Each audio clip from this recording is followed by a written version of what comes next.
और जितने दर्शक ये देख रहे हैं उन सबको मेरा नमस्कार, मेरा प्रणाम। आज लखनऊ में मैं उत्तर प्रदेश के सभी मतदाताओं से इंडिया गठबंधन को भारी भरकम वोट देने के लिए, भारी मात्रा में वोट देने के लिए अपील करने के लिए आया हूं। मैं 4 बातें रखना चाहता हूं। पहले चारों बिंदु बता देता हूं, फिर उसको डिटेल में एक्सप्लेन करूंगा।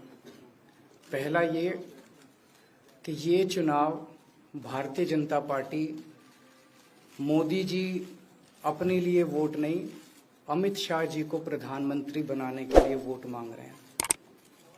दूसरी बात, योगी आदित्यनाथ जी को अगर ये लोग जीत गए तो योगी आदित्यनाथ जी को 2 से 3 महीने के अंदर उत्तर प्रदेश के सीएम पद से हटा दिया जाएगा।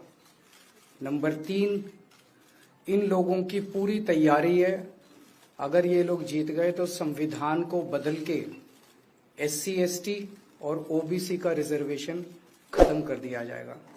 और नंबर 4, जो आंकड़े अब देश भर से आ रहे हैं वो ये दिखा रहे हैं कि 4 जून को इंडिया गठबंधन की सरकार बनने जा रही है और NDA को और BJP को बहुत कम सीटें मिलने जा रही हैं। अब मैं अपने सबसे पहले पॉइंट पे आता हूं।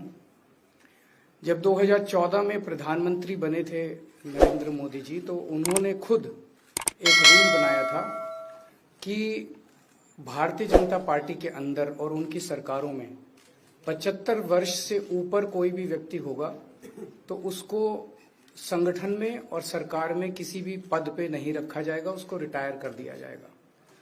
और उसका सबसे पहले उस रूल के तहत आडवाणी जी को और मुरली मनोहर जोशी जी को रिटायर किया गया था। और उसके बाद तमाम यशवंत सिन्हा जी, सुमित्रा महाजन जी, कई लोगों को यहाँ टिकट नहीं मिली। कई लोग जो पद पे बैठे हुए थे उनको पद से इस्तीफा दिलवा के उनको हटाया गया। ऐसे कई सारे लोग हैं।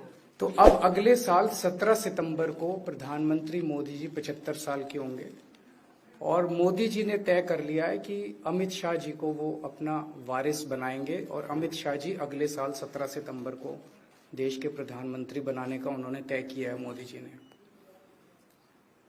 इसके ऊपर मोदी जी पिछले 1-2 साल से लगे भी हुए हैं, क्योंकि भारतीय जनता पार्टी के अंदर अमित शाह जी के सामने जो जो बाधाएं पैदा कर सकता था नेता, एक एक करके उन सब नेताओं को साइड कर दिया गया, उनका पत्ता साफ कर दिया गया। शिवराज सिंह चौहान को हटा दिया गया, वसुंधरा राजे को हटा दिया गया, डॉक्टर रमन सिंह को हटा दिया गया, देवेंद्र फडणवीस को खत्म कर दिया गया, खट्टर साहब को खत्म कर दिया गया, एक एक करके सबको खत्म कर दिया गया। एक ही शख्स बचे हैं जो अमित शाह जी के रास्ते का कांटा बन सकते हैं। हेलो, आवाज आ रही है? आ रही है। एक ही ठीक है, आ रही है। एक ही शख्स हैं जो कि उनके रास्ते का कांटा बन सकते हैं, वो हैं योगी आदित्यनाथ जी।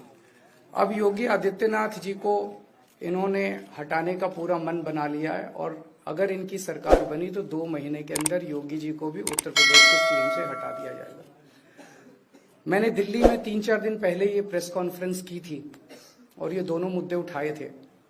जैसे मैंने मुद्दे उठाए थे तो अमित शाह जी ने और उनके कई नेताओं ने अपनी भावना प्रकट की कि नहीं, मोदी जी को 75 साल में इस्तीफा नहीं देना चाहिए, मोदी जी को 75 साल पूरा कार्यकाल पूरा करेंगे। उन सब की भावनाओं की मैं कद्र करता हूं, क्योंकि अपने नेता के लिए जब भी ऐसी बात होती है तो सब लोग सामने आके बात करते हैं। लेकिन बड़ी बात यह है कि मोदी जी ने ऐसा नहीं कहा कि मैं 75 साल पे इस्तीफा नहीं दूंगा, मैं रिटायर नहीं होऊंगा। उनका अपना बनाया हुआ रूल है और मुझे पूरी उम्मीद है कि मोदी जी का अपना बनाया हुआ रूल है और मोदी जी अपने रूल को फॉलो करेंगे। नहीं तो लोग कहेंगे कि मोदी जी ने ये रूल आडवाणी जी को हटाने के लिए बनाया था, जब अपनी बारी आई तो नहीं। तो मोदी जी इस रूल का फॉलो करेंगे, ये पूरा यकीन है देश के लोगों को कि उन्होंने खुद रूल बनाया तो खुद फॉलो करेंगे।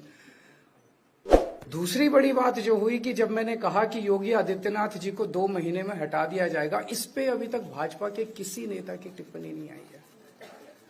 4 दिन हो गए। इसका मतलब ये तो कंफर्म करता है कि उन्होंने पूरी प्लानिंग कर ली है और उनके पक्ष में कोई बोलने के लिए तैयार नहीं है योगी आदित्यनाथ जी के। तो उनका हटना अब लगभग तय है कि योगी आदित्यनाथ जी को उत्तर प्रदेश के सीएम पद से हटाया जाएगा। दूसरी चीज, मैं उत्तर प्रदेश के सभी मतदाताओं को कहना चाहता हूं कि पिछले 4-5 महीने से इन्होंने शोर मचा रखा है, 400 पार 400 पार 400। क्यों? कहते हैं नहीं मोदी जी कुछ बड़ा काम करना चाहते हैं। तो लोगों ने खोद के पूछा, भाई क्या बड़ा काम करना चाहते हैं, कुछ बताओ तो सही। तो उन्होंने नहीं बताया। लोगों ने फिर अंदर से पता किया कि बड़ा काम ये करना चाहते हैं कि देश से रिजर्वेशन खत्म करना चाहते हैं। हम जानते हैं कि इनका जो पूरा इकोसिस्टम है, आरएसएस, बीजेपी, शुरू से ये लोग रिजर्वेशन के खिलाफ रहे हैं। इनकी पूरी की पूरी मानसिकता रिजर्वेशन के खिलाफ रही है। तो मैं सभी लोगों को ये आगाह करना चाहता हूं कि ये बड़ा काम इनको 400 पार इसीलिए चाहिए क्योंकि ये रिजर्वेशन खत्म करना चाहते हैं। संविधान को, बाबा साहब अम्बेडकर ने जो संविधान बनाया था, उस संविधान को ये तार तार करना चाहते हैं।